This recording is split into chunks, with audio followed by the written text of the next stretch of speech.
उत्तर प्रदेश में दोबारा बहुमत पाकर सत्ता में वापसी करने वाली बीजेपी ने अपने लिए अब नए सेनापति की खोज शुरू कर दी है।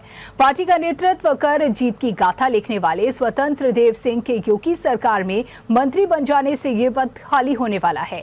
पार्टी के लिए अब ये तय करना जरूरी है कि देश के सबसे बड़े प्रदेश में वो चेहरा किसका होगा जो सभी तरह के संतुलन साध कर और जमीनी स्तर से शीर्ष तक की रणनीति को कुशलता से आगे रखकर पार्टी की नैया को 2024 की चुनौती के पार उतार सके।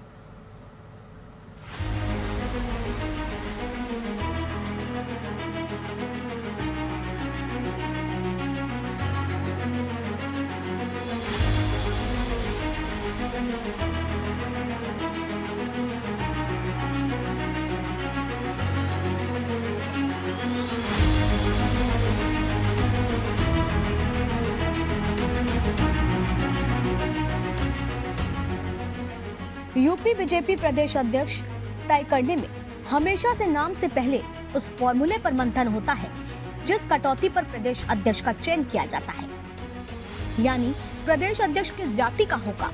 प्रदेश अध्यक्ष यूपी में वर्तमान में जिम्मेदारी संभाल रहा कोई पदाधिकारी होगा या राष्ट्रीय स्तर पर काम कर रहा कोई चेहरा।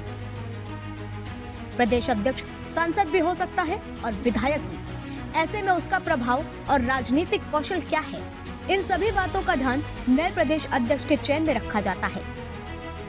इस बार भी इस बात की चर्चा चल रही है कि प्रदेश अध्यक्ष या तो ब्राह्मण चेहरा हो सकता है या दलित चेहरा। इसमें भी ब्राह्मण चेहरा होने की संभावना ज्यादा दिखती है। दरअसल बीजेपी ने पिछली कई बार से इस बात का संकेत दिया है कि पार्टी विधानसभा चुनाव में ओबीसी नेता के नेतृत्व में लड़ती है तो लोकसभा चुनाव में पार्टी का सेनापति कोई ब्राह्मण चेहरा होता है। 2014 के चुनाव में लक्ष्मीकांत वाजपेयी बीजेपी के प्रदेश अध्यक्ष थे और पार्टी ने 71 सीटों पर जीत दर्ज की थी। सहयोगी अपना दल के 2 सीटें मिली थीं। इस सफलता ने सबको चौंका दिया था।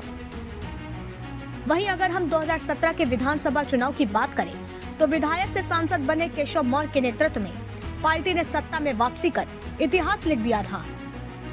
उसके बाद पिछड़े वर्ग से आने वाले केशव मौर्य को डिप्टी सीएम के रूप में उसका पुरस्कार मिला। 2019 लोकसभा चुनाव आते आते फिर भाजपा प्रदेश अध्यक्ष के रूप में केंद्रीय मंत्री महेंद्र नाथ पांडे को जिम्मेदारी दी गई, यानी फिर एक ब्राह्मण चेहरा। नेतृत्व के लिए पार्टी और संघ परिवार की पसंद बना।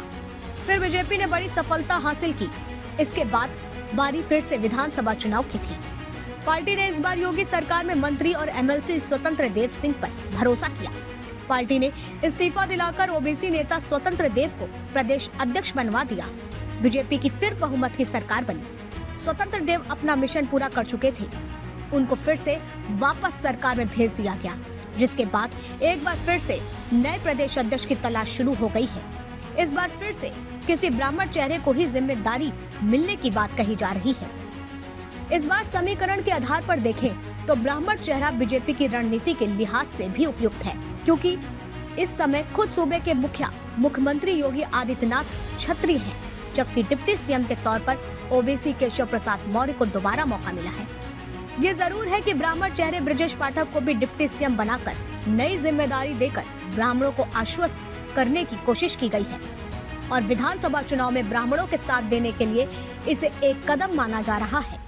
पर अगर प्रदेश अध्यक्ष के रूप में किसी ब्राह्मण चेहरे को मौका मिलता है तो सरकार ब्राह्मणों के वोट पर एक तरफा बीजेपी दावा कर सकती है, ऐसा राजनीतिक विश्लेषकों का मानना है। जाति के बाद प्रदेश अध्यक्ष के लिए सबसे बड़ा फैक्टर पार्टी के कार्यकर्ता के रूप में पहचाना जाना है।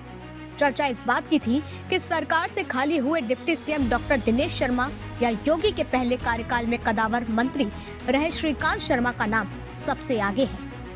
डॉक्टर दिनेश शर्मा को बेहतर संगठनकर्ता माना जा सकता है, पर जमीनी स्तर पर उनकी पकड़ की परीक्षा होनी है।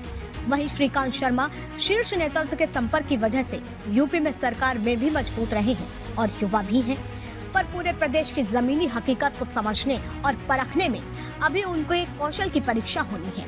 फिलहाल ये कहा जा सकता है कि यूपी में पार्टी की मौजूदा स्थिति और सभी समीकरणों को देखते हुए प्रदेश अध्यक्ष के चयन के फैसले में भी गृह मंत्री अमित शाह की अहम भूमिका होगी। अब ये देखना बाकी है कि 2024 में पीएम मोदी के चुनावी रथ का सारथी यूपी में से कौन बनेगा, क्योंकि कहते हैं ना कि दिल्ली की राजनीति की दिशा यूपी से तय होती है। जीएमडी न्यूज के लिए शुभांगी पांडे की रिपोर्ट। अगर आपको हमारा वीडियो पसंद आया हो तो हमें लाइक करें, सब्सक्राइब करें और ज्यादा से ज्यादा शेयर करें और हाँ, बेल आइकॉन दबाना ना भूलें ताकि हर खबर का अपडेट आप तक पहुंचे तुरंत। आप हमें इंस्टा, ट्विटर और फेसबुक पर भी फॉलो कर सकते हैं। हमारी आईडी है @JMD News Flash।